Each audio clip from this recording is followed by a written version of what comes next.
Like many for years, consistency has been a struggle for me. And for the longest time, I thought it was because I was soft. Not lazy, just soft.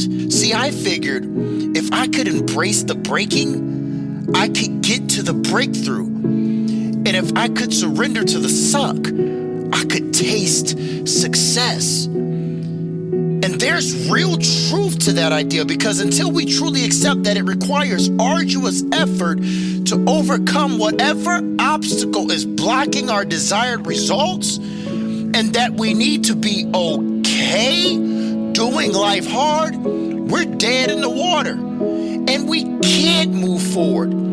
But there's a deeper level we often miss that's beyond the scope of acceptance.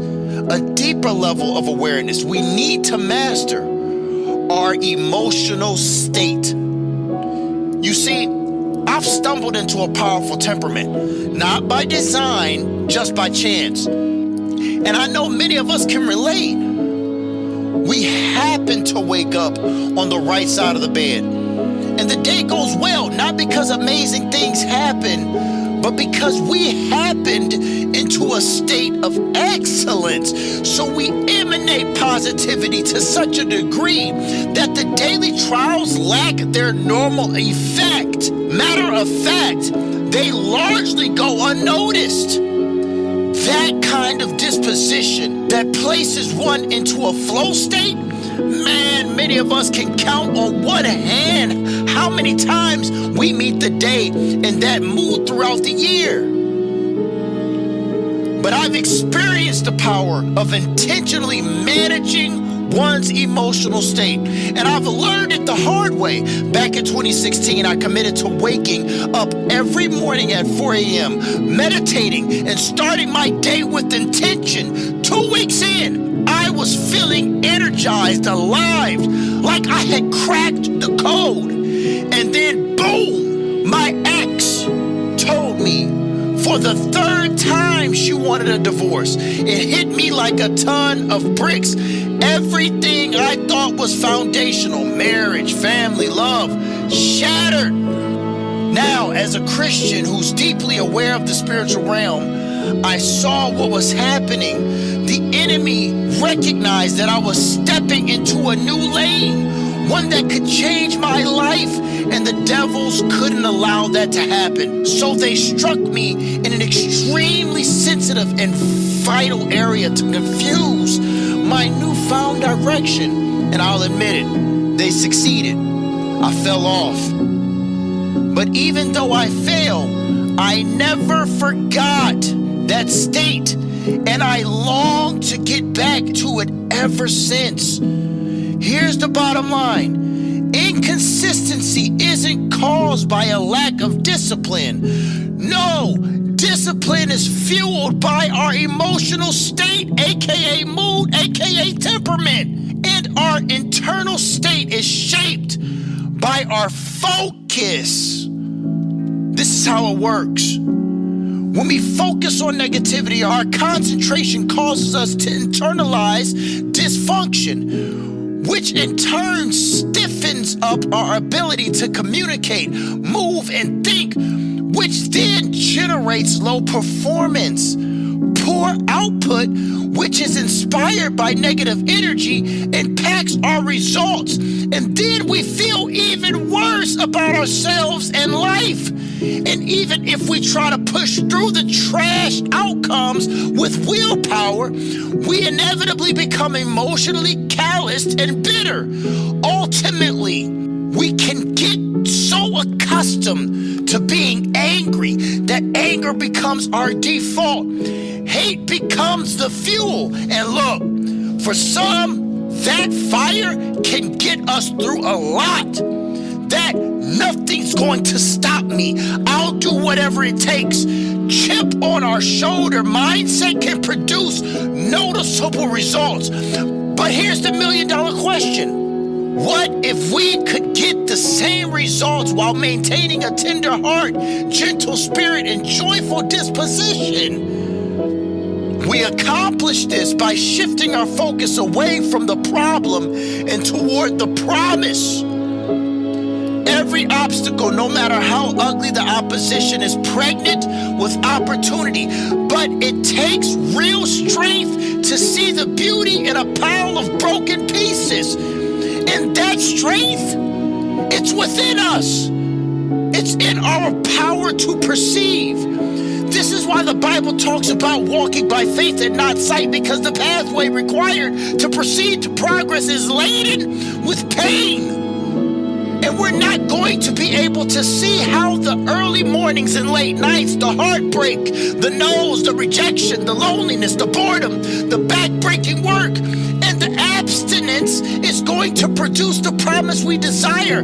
But that's why our perception isn't based in what we can physically touch, see, smell, hear, and experience right now. No. It's having the peace while in the pain. It's having the companionship in the loneliness. It's having the acceptance in the rejection. It's having the prosperity in the poverty.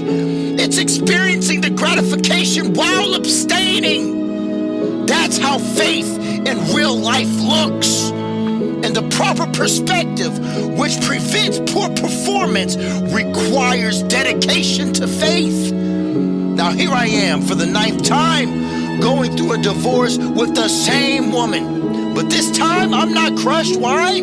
I've got zero regrets. I gave everything in pursuit of the best union possible. But it takes two, and none of us can make a relationship work with the person that doesn't really want to work to make it work.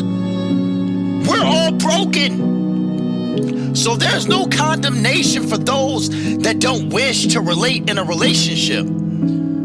Let's wish them the best, and hopefully they can find what they're looking for.